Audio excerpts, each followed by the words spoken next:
Hello Moto GP fans. Welcome back to ZNGP Today. Jorge Martín endured a dramatic Friday at the Catalan Grand Prix, suffering two separate practice crashes that not only disrupted his weekend preparation but also reignited debate about circuit safety. His first fall at turn 12 was particularly unsettling, as he admitted the incident made him think of Luis Salom's fatal accident at the same venue in 2016. Though Martín walked away, the episode underscored the lingering risks at Montmeló and prompted calls for further safety improvements. Valentino Rossi offered a clear-eyed read of the Barcelona practice sessions, highlighting a championship that has tightened dramatically. He praised individual performances, flagged technical trends, especially in electronics and throttle control, and argued that Ducati's clear advantage from last year has narrowed as rivals improved. Bagnaia's opening day at Montmeló exposed persistent rear grip and consistency problems for Ducati. He tried multiple setups and tire runs but left Friday with more questions than answers, convinced the deficit is about traction and tire behavior rather than outright top speed. Jack Miller delivered Yamaha's best Friday of the season in Catalonia, earning direct Q2 and praising steady progress with the new V4. Teammate Toprak Razgatlioglu struggled with extreme grip issues but learned from Fabio Quartararo's lines and planned setup changes.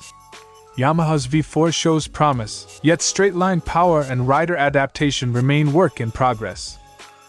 Don't forget to click subscribe button and the bell icon for MotoGP news update.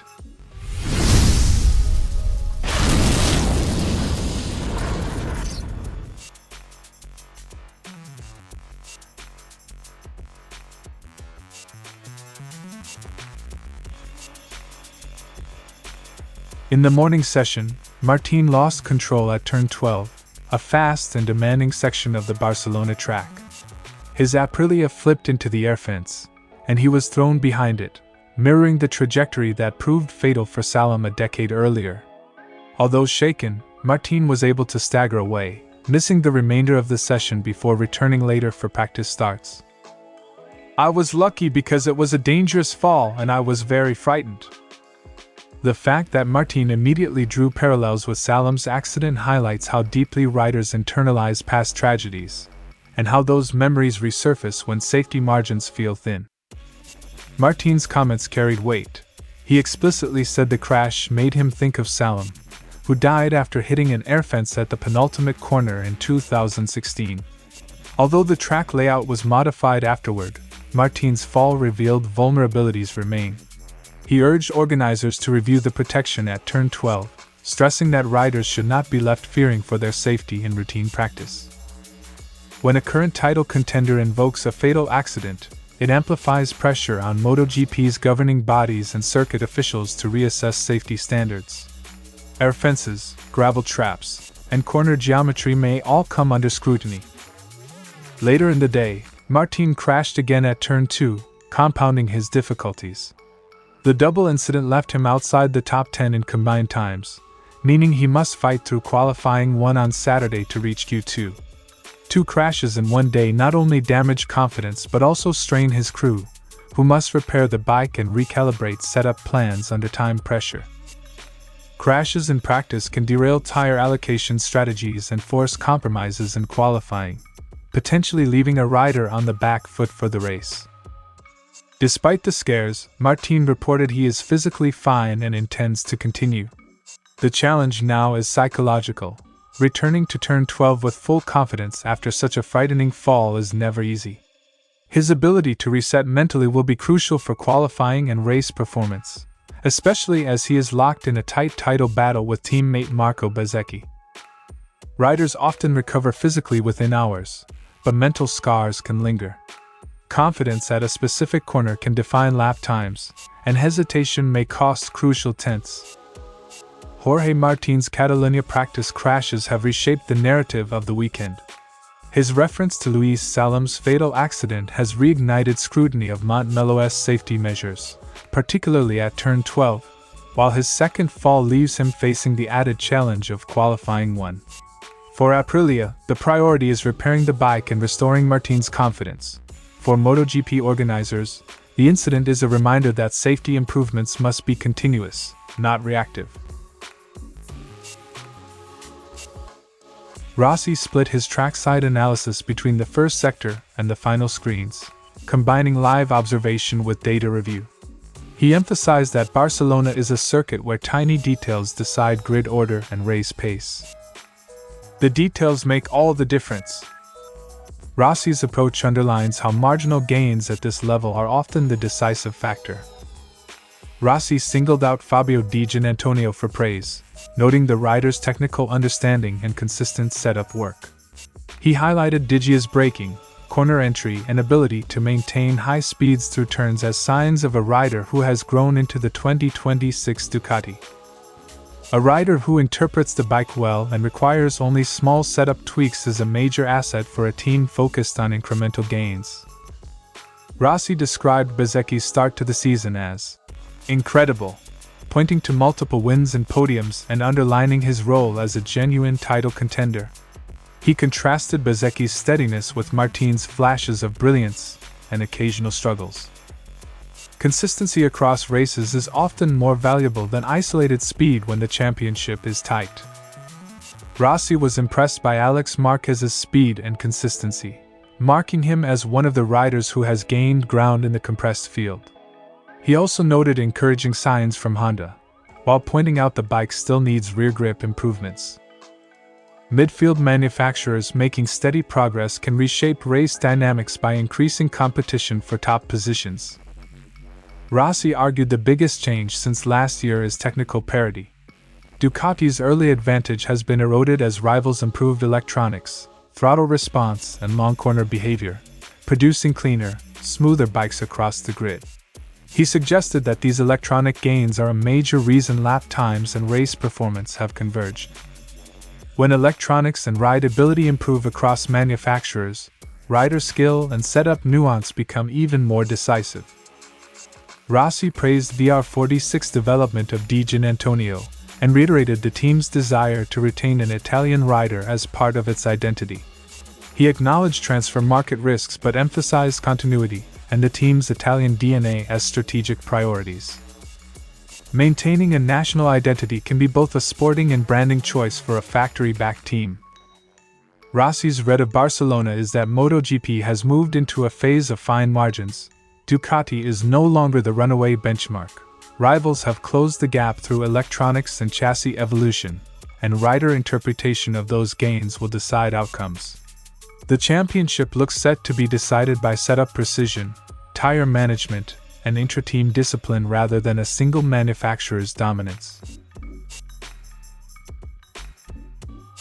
Bagnaia said the core issue is a lack of rear grip during the transition from braking to corner entry, which makes the bike feel unstable when he releases the brake.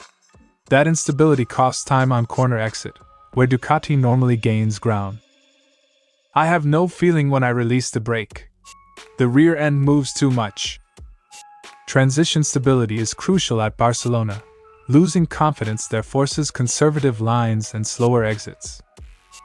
The team struggled to read the track because lap times did not follow the expected pattern between new and used tires.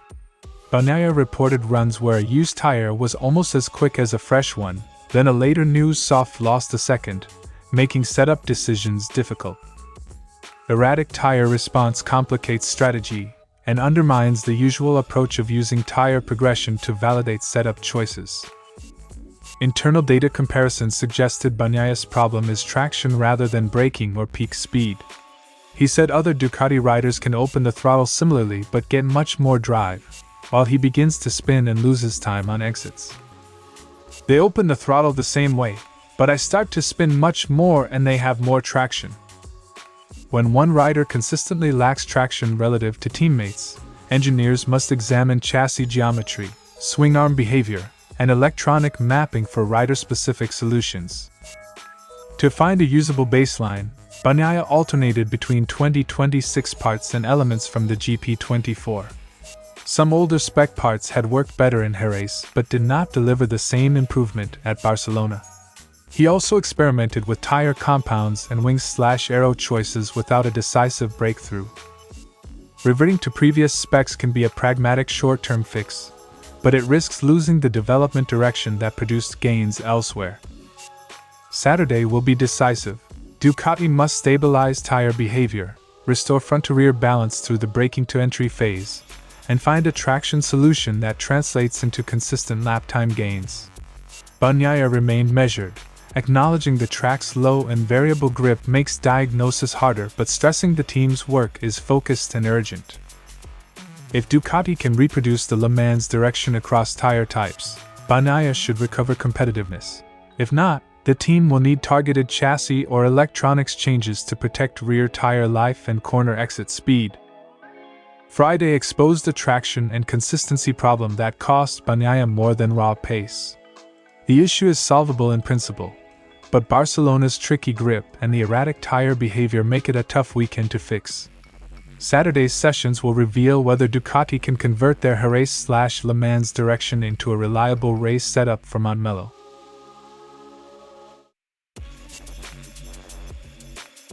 Jack Miller put the Pramac Yamaha into Q2 for the first time this year, finishing just 0.2s off the top 10. He credited prior experience at Barcelona and a clear setup window for his confidence, calling the day a little breath of fresh air for engineers after a difficult development period. "We're making headway. Rome wasn't built in a day." A Q2 slot reduces Saturday pressure and gives the team more strategic options for qualifying and race setup. Miller underlined a persistent deficit on the main straight, estimating an 11 to 12 km/h shortfall in the speed trap.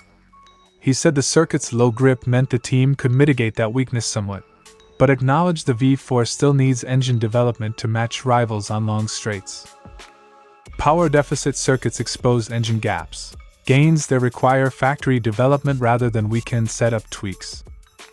Toprak Razgatlioglu described the track as feeling like ice in the morning, reporting near-zero grip that forced him to adapt riding style away from his World SBK habits.